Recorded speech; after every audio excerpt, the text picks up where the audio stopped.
Welcome to Lunch and Learn for March 14th, 2023. We are here at Kansas Wesleyan today to hear from Professors Anita Specht, the history professor, and Associate Professor Andrew Bedrous, who's a sociology professor. They are going to fill us in on the Electoral College. I want to say first that League of Women Voters is a nonpartisan, not-for-profit organization that promotes active participation in government and urges participation as a voter. So let's welcome Professors Specht and Bedrous. Well, thanks a lot for coming to Kansas Wesleyan to talk about the Electoral College today. I'm going to start us off with a little bit of the historical background about the Electoral College, and then Professor Bedrous is going to talk a little bit about some of the controversial elections that have popped up because of the Electoral College, and then we're going to look at some of the ways that people have proposed for dealing with some of these irregularities that come up as a result of the Electoral College. So, first thing we need to think about is this the best way to run a political system? This Electoral College stems from the concerns generated by the American Revolution.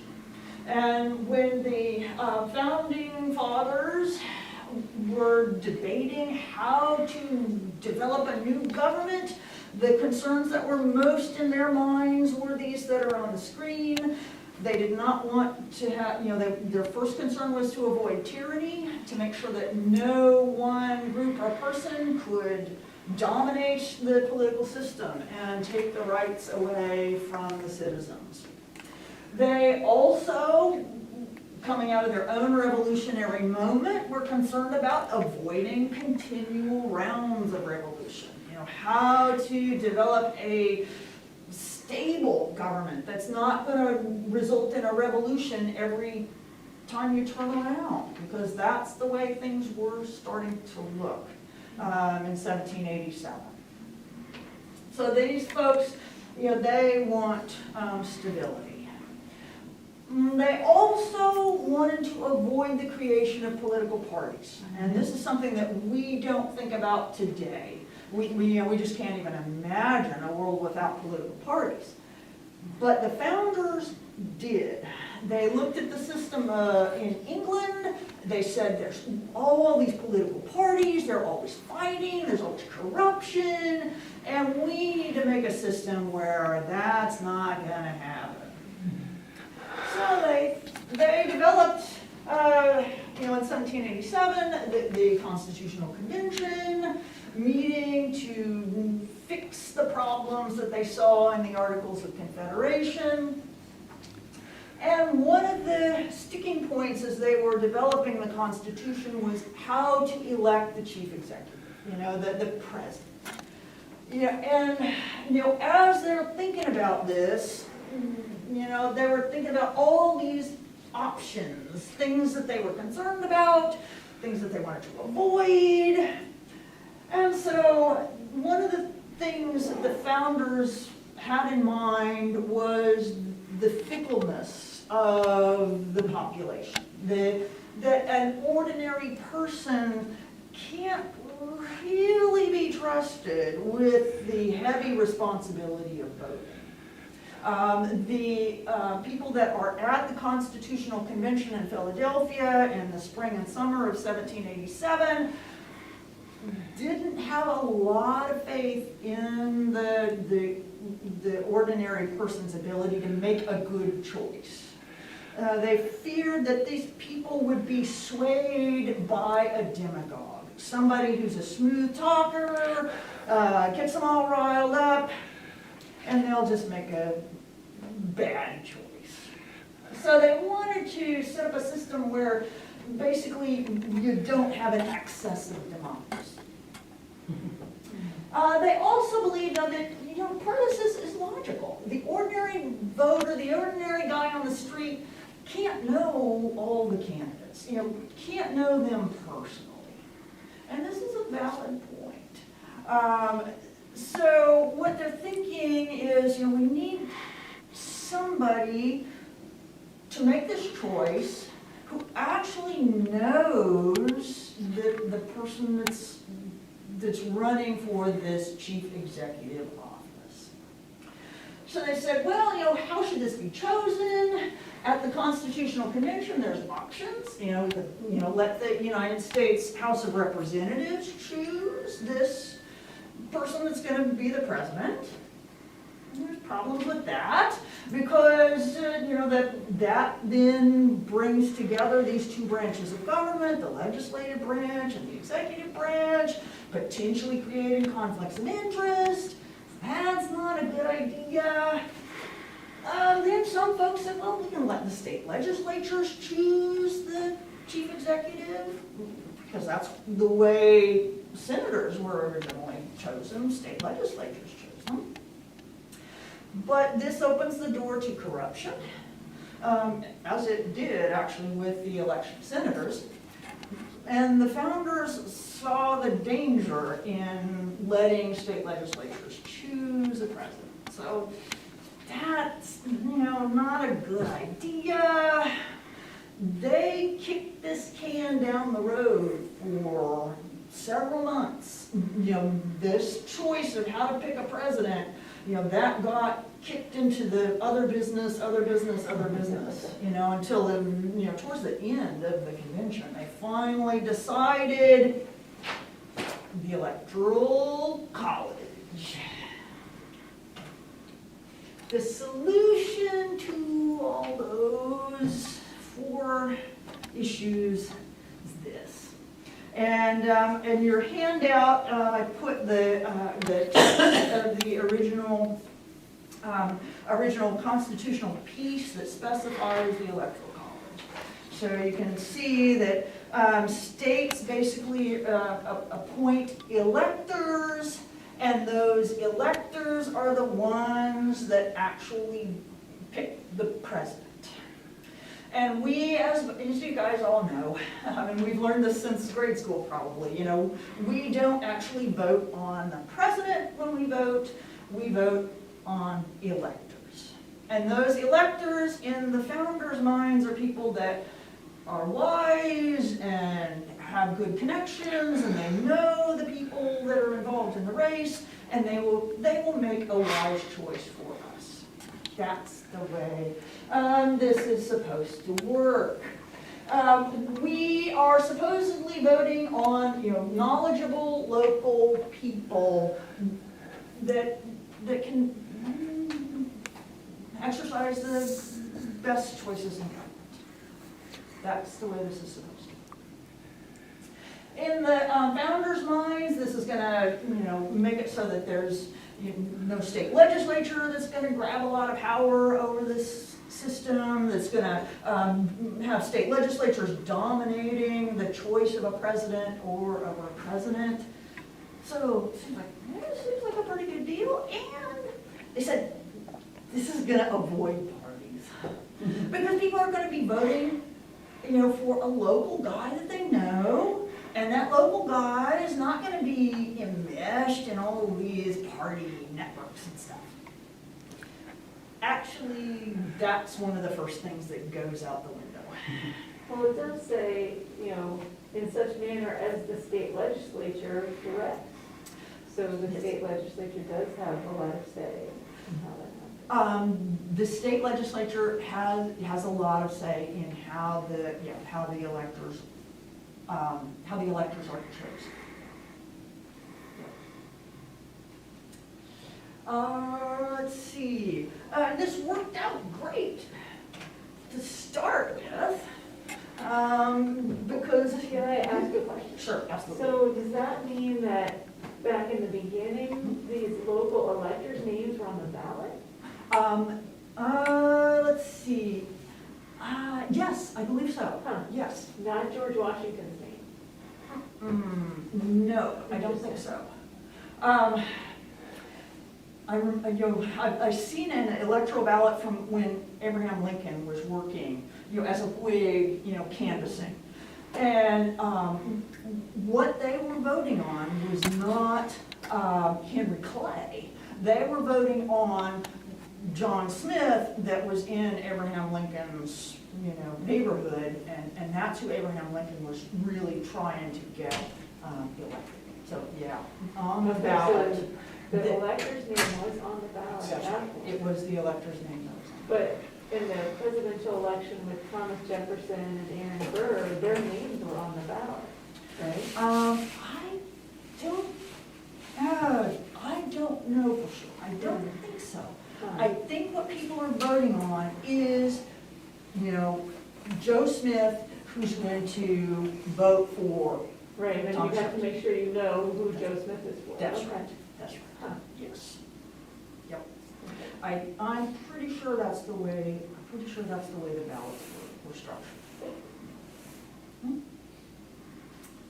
And it was not, in the beginning, right after the Constitution is approved, it's not a problem because, man, our guy is Washington. Right. Internationally famous, national hero, everybody knows him, he's proven his virtue, and so it's just a hands down no-brainer, this guy is it. But, given the structure of our Constitution, what starts to happen almost immediately within his very cabinet is the formation of factions, which eventually are going to coalesce into parties. And so you have your Democratic Republicans, who are headed up by Thomas Jefferson, and you have your Federalists, who are headed up by Alexander Hamilton, and George Washington, and John Adams.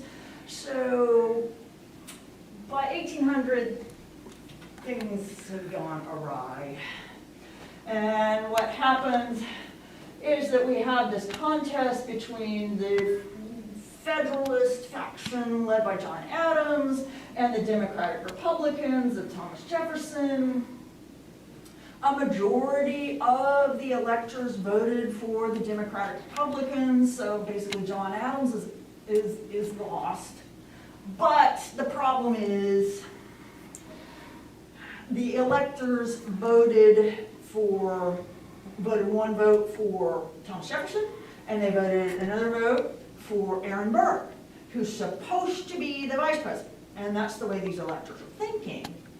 But there's no specification in the first version of the Constitution that says you cast one vote for the president, one vote for the vice president. So what we have at the end of December 1800, you've got Thomas Jefferson and Aaron Burr tied.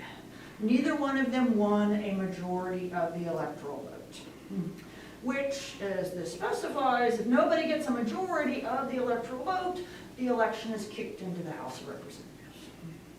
And there, it was a knockdown, drag-out fight.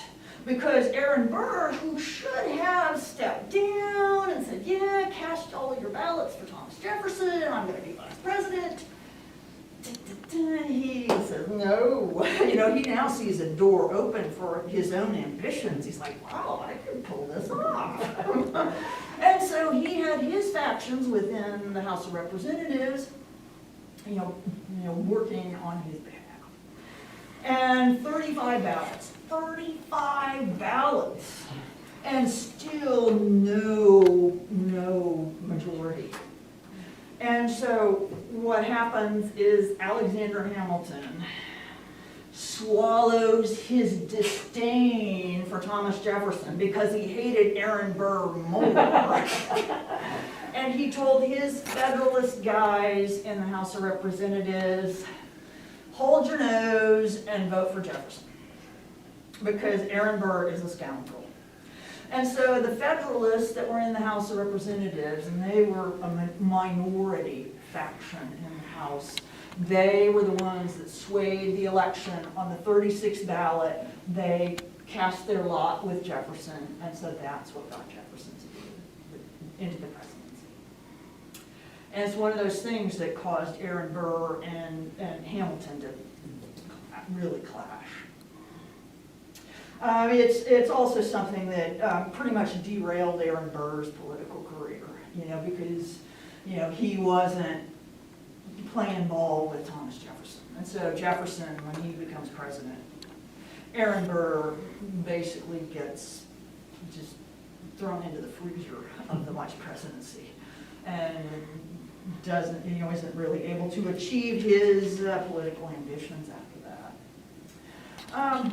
But the lesson from this is that the Electoral College isn't working real smooth. Because, what this shows us, the Constitution needs to be changed. If the election gets thrown into the House of Representatives and it's really unpredictable, Lord knows who's going to win. It's going to be the guy that can cut the best deals with the House members. So no professional politician likes unpredictability. And so, one of the first things that happens is that the Constitution is going to be amended, and you can see that on the next page. And what this basically does, the 12th Amendment basically says that you have to have, when your electors vote, one vote is cast for the president, the other vote is clearly designated for the president. So that avoids this ambiguity. And lessens the risk that it's going to go into the House of Representatives. But another thing that comes out of this crisis of the election of 1800 is that it generates a two-party system. Because, again, professional politicians, they want predictability. And so what they see is that, man, if you have 3 or 4 candidates running, the odds are they're going to split votes, and then that's going to kick it into the House of Representatives. So what these folks learn from the election of 1800 is we need to have party discipline. We need to have clear factions. We need to only have 2 candidates so that reduces the risk of an unpredictable splitting of the electoral votes, which is going to kick the election into the House of Representatives. So this is part of the reason why the Electoral College has the impact that it does. It's something that is a cornerstone for the reason why we have a 2-party system.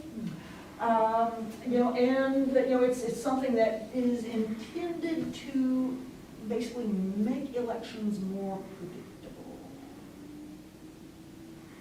And next up, we have Professor Bedrous, who's going to show us some of the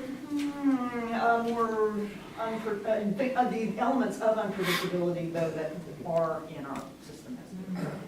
Well, mostly I'll talk about it. I don't have a ton to show, but so after we get past the 12th Amendment, the next of the, the first of the real controversial Electoral College outcomes is the 1824 election. So this is the Andrew Jackson election. You guys probably know this one, and maybe you remember from history or political science that this was not a big deal just because of the Electoral College. It was kind of a big deal for a lot of reasons. The direction of the country was sort of at stake. You probably heard that sort of thing more recently with all of our elections, but this was apparently the first time that it happened. So the Andrew Jackson election, 1876, Samuel Tilden, 1888, Grover Cleveland, and then the ones that I'm going to talk the most about are the ones that have happened in the last 23 years. So you guys all were around for the Al Gore election, or the Al Gore candidacy, and the Hillary Clinton candidacy, right? So these are so these have obviously been pretty significant, and reminding myself about being nonpartisan. Obviously, I think that all of us who have been around for the last 23 years can kind of know that these were pretty substantial changes in this country in terms of the direction that we went, and a lot of the things that have happened since then can kind of be traced back to some of these particular elections. But I feel like spending a little bit of time talking about within the Electoral College system, and one of the issues that I think seems to be a little bit more and more difficult every year when I teach political science to college students, to get to the point where everybody's on the same page about the rationale for why we need an electoral college now, right? It seems like an idea that's a hard selling point to most people today. And other than appealing to the tradition of this is what we agreed upon, which doesn't really necessarily sway a lot of young voters, it seems like a pretty obvious part of the process that we use that creates a lot of headaches, and it makes a lot of the outcomes of our elections things that people are questioning and doubting and wondering if they're legitimate in the first place. And I think if you remember that we have some other parts of our electoral process that are kind of separate from the Electoral College but have been influenced by it, and I'm glad that Anita finished up talking about the political parties kind of getting a little bit of a hold there. And so, not being partisan here, but just saying that in my opinion, the political parties have become too substantial of a part of the process that we have today. Starting around the time of the 1800 election, where they start to get a little bit of power, a lot of decisions and a lot of the parts of the process that have to be sort of evaluated in every state basically get kicked to the political parties within the state to deal with coming up with solutions to all of those challenges.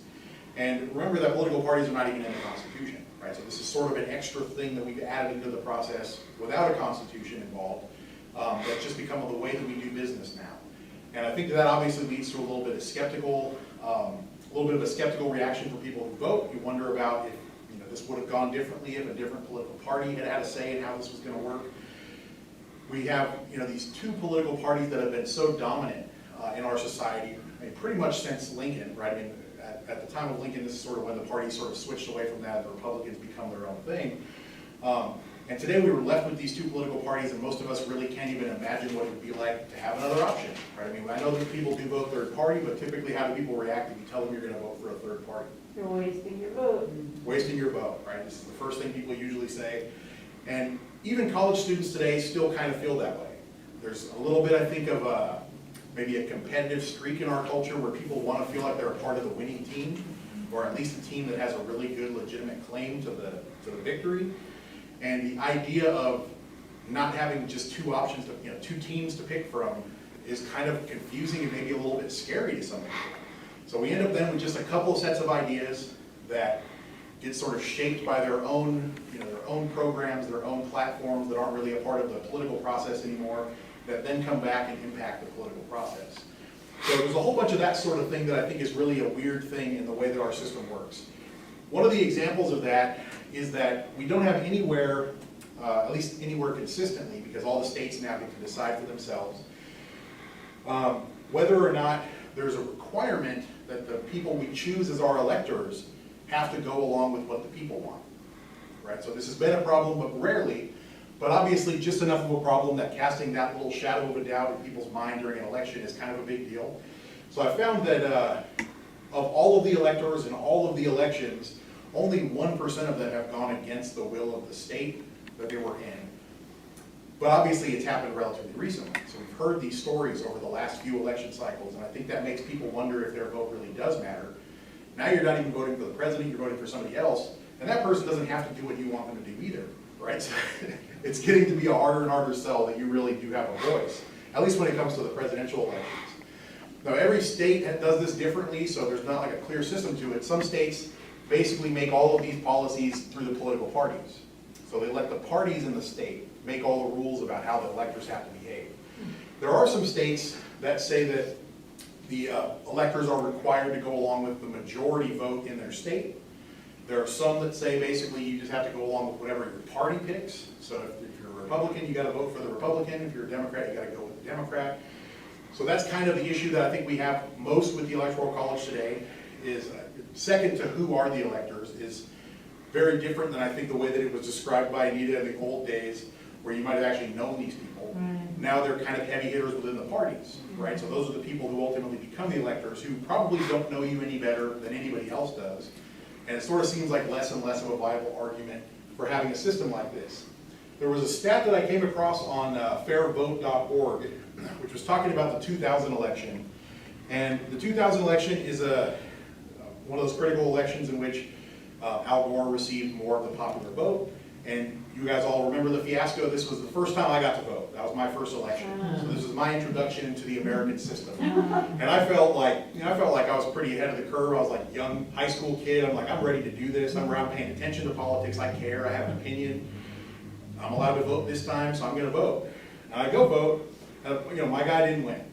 I was disappointed my guy didn't win. But the way that it happened wasn't sort of just sorry you lost. It was sort of, there's a lot of conspiracy theories, there's a lot of reasons why you should be angry about this, why you should be doubtful about this.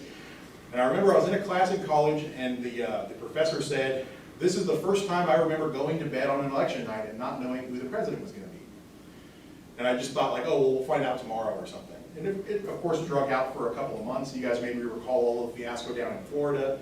I don't know if they've figured out the whole hanging Chad thing or not, but I know that at the end of that, what was the end result? Anybody remember? Supreme Court.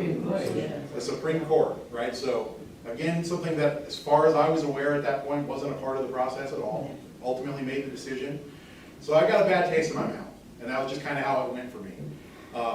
I imagine it's like that for other people, maybe after the 2016 election, where they kind of felt the same way with Donald Trump and all of that, and the fact that Hillary Clinton had more of the popular vote and all of those other aspects of that conversation.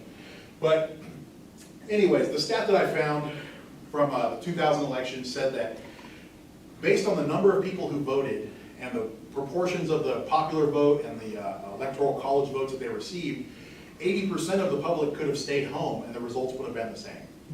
Right? Because so many of those states are pretty much solid bets for the Republicans, solid bets for the Democrats, very few swing states, and those swing states are the only ones that ultimately matter that much. And of course, Florida mattered a lot in that particular election. And at the end of it, I believe it was just down to 580 votes, if I recall. I think that was the number.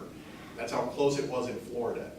So we're talking about a very small difference, and everybody says, oh, look, this means your vote counts. This is how important it is to participate. 500 people in Florida could have showed up and the election could have gone the other way. But I don't know if I really believe it. I already got a bad taste in my mouth. When you're 18 and it doesn't go your way, that's not an easy thing to get over. So, so I gotta just swallow my pride and deal with that and wait another 4 years for my next shot. But one of the other things that's a part of our process that I think is an important factor that relates to this is that our elections, especially at the national level, operate on this winner-take-all principle, right? So in most states anyways. So the only two states are Maine, and anybody know the other one? Nebraska, right? So the two states that split their electoral votes based on the districts in their state are Maine and Nebraska. In every other state, the winner, 50% plus one vote, gets all the electoral votes, right? So this gives, in my opinion, some really negative incentives to the process, especially because of the influence that we give the political parties. So when you have a political party then who has candidates that they want to push through, that they basically just have to sort of tailor the argument just enough to go after that group of people who might be willing to change their mind. If you're in a state like Kansas, where it seems pretty consistently in national elections that things have been going the same way for a long time, and it's not anywhere close usually, so it almost kind of feels like, unless you're going to make some change here, there's no point of even bothering. I'm sure some of you feel that way sometimes here in Kansas. It can be kind of frustrating. It'd be nice to feel like voting in another way, a way that's different from what the two political parties would prefer, might give you a little bit of a chance of shifting the direction of the politics within your state or in the national level and feel like you have some actual say. So I might be the only one who feels that way, but I doubt it.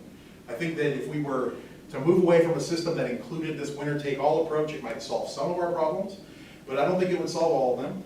I think it also discourages people from wanting to participate in the first place, because what's the point if your state always goes this way? What's the point of you going? It's going to be the same people showing up who are going to vote that way, and there probably aren't going to be a whole bunch of people who change their mind about this, at the national level especially. But I do think that at the state level, and certainly at the local level, there's definitely more of an impact, and it's more direct and obvious most of the time, right? I'm sure you all feel that way as well.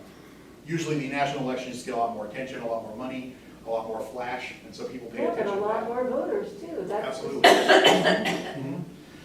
And so another thing that I think is kind of a theme in my attitude about a lot of these things deals specifically with the way that political parties have all of this influence. So we have the political parties that basically demand conformity from all of their membership, especially people who have any power over how things are going to work in a state. And we end up with a lot of political parties making decisions, not just about who the electors are gonna be, but even in terms of making recommendations to the legislature about drawing the district maps and all of those kind of things. And you all know where that goes. That's definitely one of those issues that has been very old, but is brand new again. You know, I've seen some of these maps. I was looking at a map for Louisiana, where they gerrymandered a nice little district down there that basically stretches from New Orleans to Baton Rouge. It's like 120 miles or something like that. Just this nice little long skinny thing right through the middle of the state, but one blue district surrounded by a bunch of red districts. These kind of things aren't by accident, right? This is definitely intentional, and we're giving a lot of the power then to people who we can't hold accountable, a political party, right? The only accountability that they can face is to not choose the people they put up. But because people want to pick a winner, they feel like those are the choices they get, one party or the other. So keep in mind here, this isn't just one party doing it. I think both parties have kind of the same approach here, and that's definitely something to pay attention to. But I think the biggest challenge here is coming up with a viable alternative. So what could the system look like? What would be better than the current system and some of the problems that it has? And I guess that's nice to talk about, but then how practical would it be to get people on board with an idea to actually get something changed? So we're gonna kind of move into that, sort of what can we do? What kind of options do we have? And all that. I think you had some slides in here for that, Anita, is that right? Uh-huh. Okay, so what should be our goals as a country? And I think this is kind of a pretty important thing that nobody ever really talks about. We're obviously not the same country that we once were. It's changed. It's probably changed in your own lifetimes. It's probably going to continue to change. So it seems like there has to be a kind of a moment where we can come together and decide what is it exactly as a society, as a country, our goals are going to be. What's the most important part of having a system is that we either share values or we share a process, right? So it has to be one of both of these things, maybe both of them ideally. But I think if we're gonna value some things about the way that our system works, we probably should be in agreement about them. Otherwise, we're just gonna end up with a lot of disappointed people, potentially for generations, who don't wanna participate in politics, who don't wanna get involved. And I think that's kind of where we're at now. We're sort of at that moment here where you feel like you're basically begging people to get involved in politics, and they don't see the salience to their own lives anymore a lot of the time, unless there's some specific issue or candidate that they really don't like. Otherwise, they're trying to convince them that this is something they should be involved in. So, do you want to talk about these a little? Nope, hit the next slide. Okay. Yeah, these are some of our options. There's over the last 50 years, there have been 700 proposals put forward in Congress for changing the Electoral College. And I've just put on the slide here a few of them, and in your handout packet, there's some little graphics that kind of explain some of this.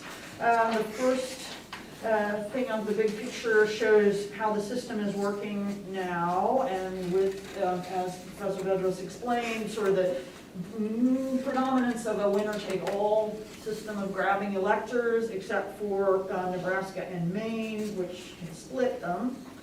And so there are a couple of options for dealing with this.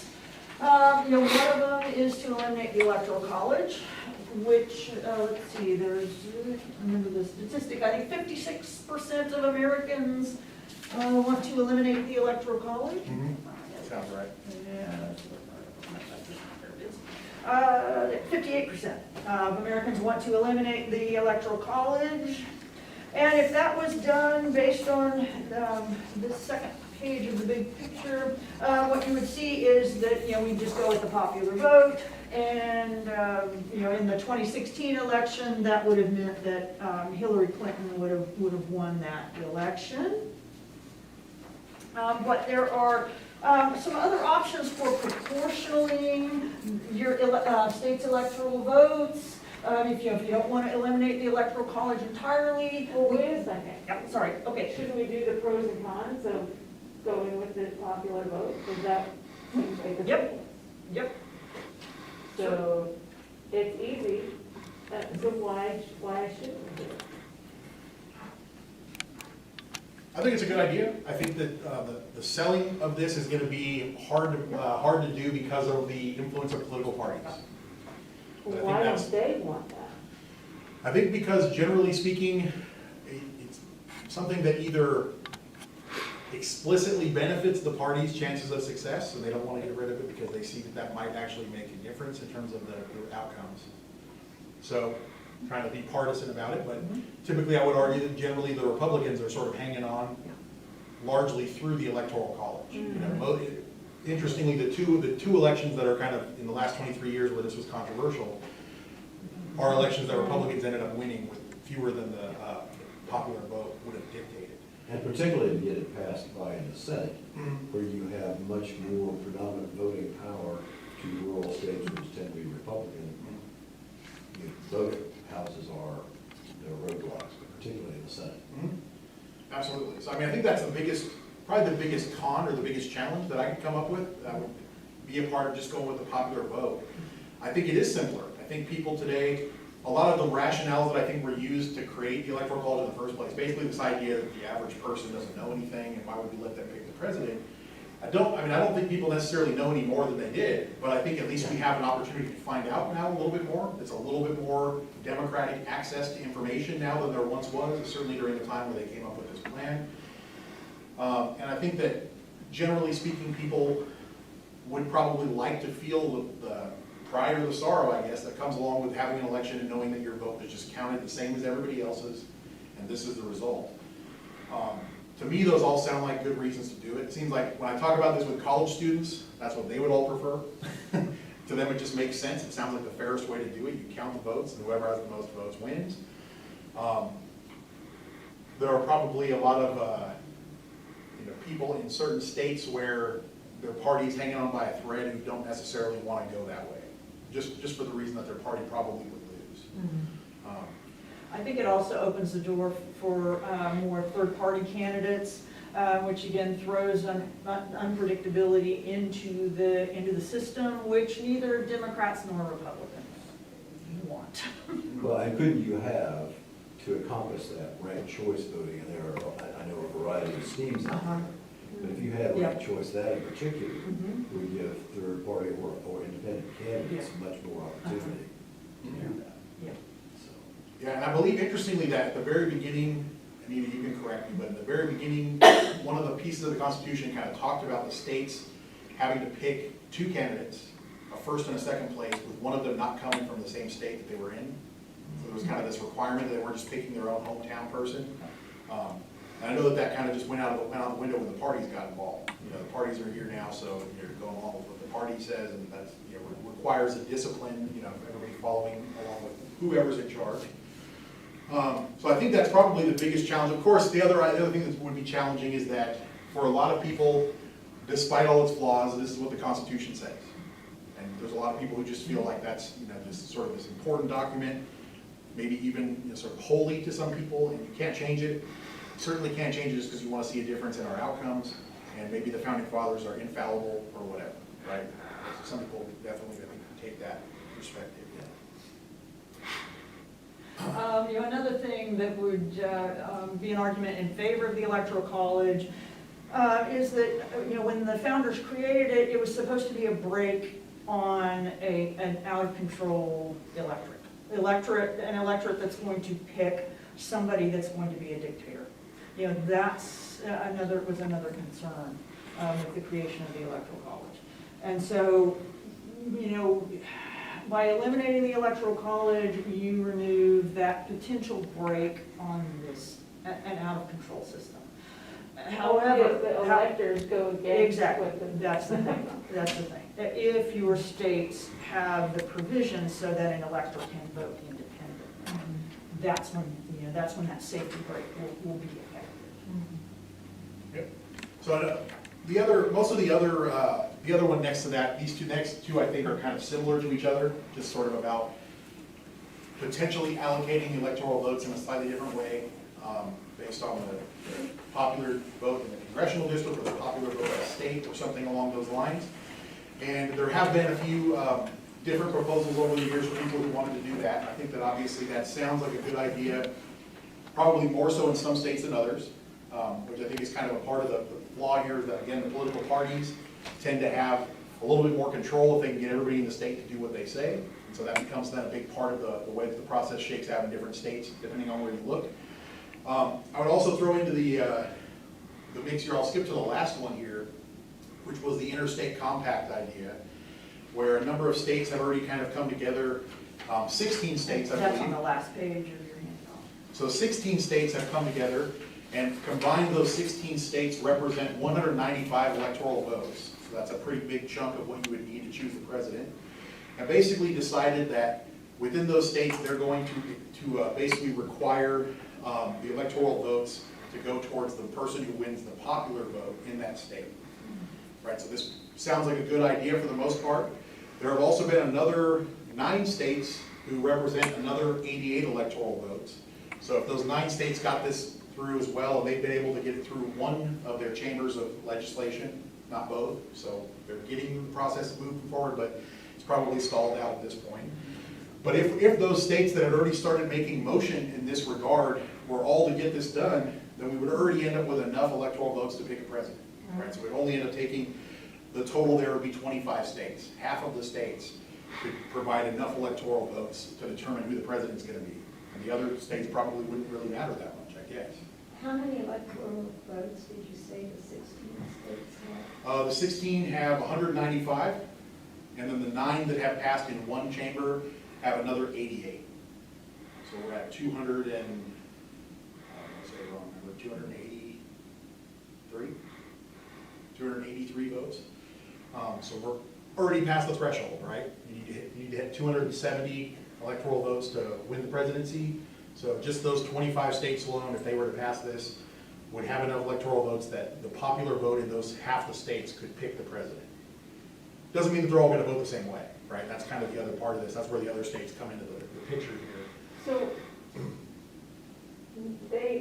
the things that have passed is not that your electors have to vote for the popular vote of the country. It's just the popular vote of that state. Yeah. Yep. That's not that dissimilar to the Electoral College now. Yeah, that's true. In the interstate compact, they would then pledge to vote for the electorate of the country, the popular vote of the country. Yes, yes. So then what you're saying is that if more than 270 electors are pledged to vote the popular vote of the country, Yes. then Exactly. the popular vote then would matter. There you go. Yeah, that's it. Mhm. So can you explain the fourth one there? The fourth one, I think, to me, that's the most interesting one, because, and you sent me that little thing, and I also, Fordham Law School is also talking about this with an interesting paper. But basically, in 1929, the Congress passed a law that limits the size of the House of Representatives to 435 members. And, you know, it can't grow more than that. And so what is being proposed in some quarters is to do away with that 1929 Permanent Apportionment Act and allow the House of Representatives to expand. If you allow the House of Representatives to get more members on it based on the population of the largest states, then that is then going to, you know, expand your electoral college in a way that is going to reflect the strength of the popular vote. So because Sounds like it would cost a lot though, paying all those people, Well, their this is- pensions forever. yeah, I hadn't thought of that. I mean, it can still have some of the same problems, but I found, this is from a different source, but I'm going to show you really quick of the calculation here that I've got from fairvote.org, and I'll show you their table, basically compares the number of people who are represented by each of the electors in different sized states. And it varies so greatly that it turns out that the votes all don't count the same. And so this sounds like the only real way to fix that. I mean, I guess the other way would be to increase the number of people that each elector represents. But, so for example, in Wyoming, every elector, yeah. In Wyoming, every elector there represents 177,556 residents. In Texas, every elector represents 715,499 constituents. So just based on that alone, it seems kind of like we're admitting to ourselves that we understand that everybody's vote does not count equally, right? At least when it comes to voting for the president. So I also found on there they had this table from the 2008 election where they had used the population data from that time and looked at all the states, and they compare basically the percentage of voters per elector in that state compared to the U.S. So you get kind of an average here. So the United States at the top here, 100% is the average year, so that's not going to change for anything else. But the state of Alaska, or the state of Alabama, based on their population, gets to have about an extra 9% of influence there when it comes to the national vote for the president. Alaska, 247%. So they're getting a lot more. I don't know why they're, that seems like a pretty dramatic difference there, 247% for people up in Alaska. And then for some of the bigger states, you've got Arizona at 87%, California 85%, Florida 83%, Georgia 88%. So it really just kind of, in my opinion, is sort of showing some data that the current system we have is sort of biased disproportionately to the lower population states. And so the number of electors is the number in the House plus the 2 senators, right? Right. So Wyoming only has, I think, like 1 person in the House, but they've got 2 senators, just like everybody else. So if you expanded the number of House members, then the little rural states might not get any more House members, but the big states would get more House members. So anyway, the discrepancy because of those 2 senators is less. Right. Well, is that what I'm saying? Anyway.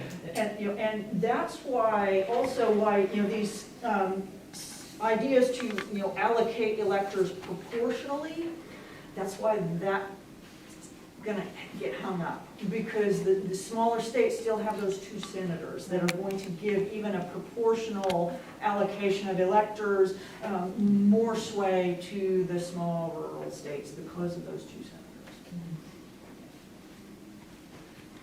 I don't know if this makes sense. I mean, it seems like at the end of the day, the issue here is that we have to have a system that seems legitimate to people, right? And that's I think, kind of the cornerstone of the whole idea of having democratic elections. If it doesn't seem legitimate, then what's the point? Why take it seriously? Why listen to the outcome? Why do anything, right? And I feel like we have a lot of examples where the system that we have in place has a bunch of problems. It's very clear not everybody's vote is counted the same. It's very clear that the process has been sort of, I'm going to argue, a little bit hijacked by political parties along the way. The intention of giving the states control over elections sounds wise when you're trying to keep the federal government from being too powerful, but it also all of a sudden becomes folly when it's political parties that you give the power to instead. What was the Kansas number on Oh, that? yeah. when we were doing that? Oh, yeah. I'll check on that real quick. Wyoming was 300 and something percent too, Wow. 318. Yeah. So Kansas is 121. So we get a little bit more influence in the presidential election than we probably should, right, at the end of the day. When I was looking at this earlier, I was just quickly jumping to all the swing states, trying to look at those and see if that made any difference. Depending on the year, I guess, who the swing states are gonna be. Pennsylvania, 95, so they're down a little bit. Florida's down a little bit. Who else am I missing? Georgia. It was up at the top, it was 80 something. Georgia 88 also. But I mean, this is an issue too. I mean, should Kansas want to give up, some of this electoral power that it has, I mean, maybe this would be a really bad deal for Kansas. Well, if you're like the majority of Kansans, maybe, but Yeah. if you're not like Yeah, the majority I of know. Kansans, then. Yeah. And just take the obvious, even if you get a system where every popular vote is counted and everybody's vote counts equally, which still might be something that would appeal to fair-minded Kansans, you have the question of how the word gets out, even if you have ranked choice voting, how does a candidate get their word out in a fairly broken communication education system that requires money principally. How do you overcome the effect of that money? Yeah. Uh, Well, access to the voting booths and all those other things. Except that the people who go to the voting booth uninformed, not as smart as you and I, Ruth, are gonna not vote right. It's always in the eye of the beholder, I Yeah. know. But Ruth has a good point. If people feel like they have an equal vote, that is at least a motivation to participate. Which is the main. Anita, you had a slide that we didn't really dwell on that had, what are our country's values? Could we go back to that? Yeah, that one. Because you had promote democracy versus limit democracy. There are a lot of people that would say, we need to limit democracy. We can't have all of these people voting Because because, we're too stupid. That's right. well, they're too stupid or they're gonna vote the way we don't want them to vote. So, you know, Exactly. for the people that are in power, it is not in their interest to entertain a change. I mean, you know, that is just reality, and we have to be aware of it. That's not my values, I disagree with that, but, you know, there's a very powerful faction in the country, you know, in both parties, because, you know, that's the goal of, you know, of a party, winning elections. Right. That is it, and, you know, they will do whatever it takes to win. First rule of politics, win the election. It's your Supreme Court that you want.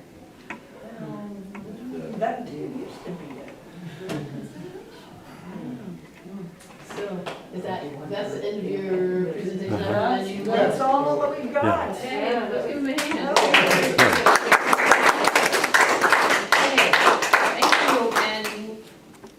Thank you for coming, and thank you for watching, if you're watching on the video. Our next event is our next speaker in Salina is at our annual meeting, which is going to be Reverend Rachel Pryor from the KIFA, the Kansas Interfaith Alliance. That's going to be on the third Saturday in April. And so I think that's April 15th.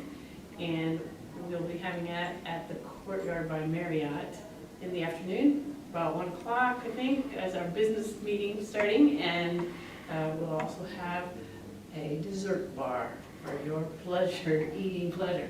So thank you for coming, and thank you to the professors here. Let's give them a round.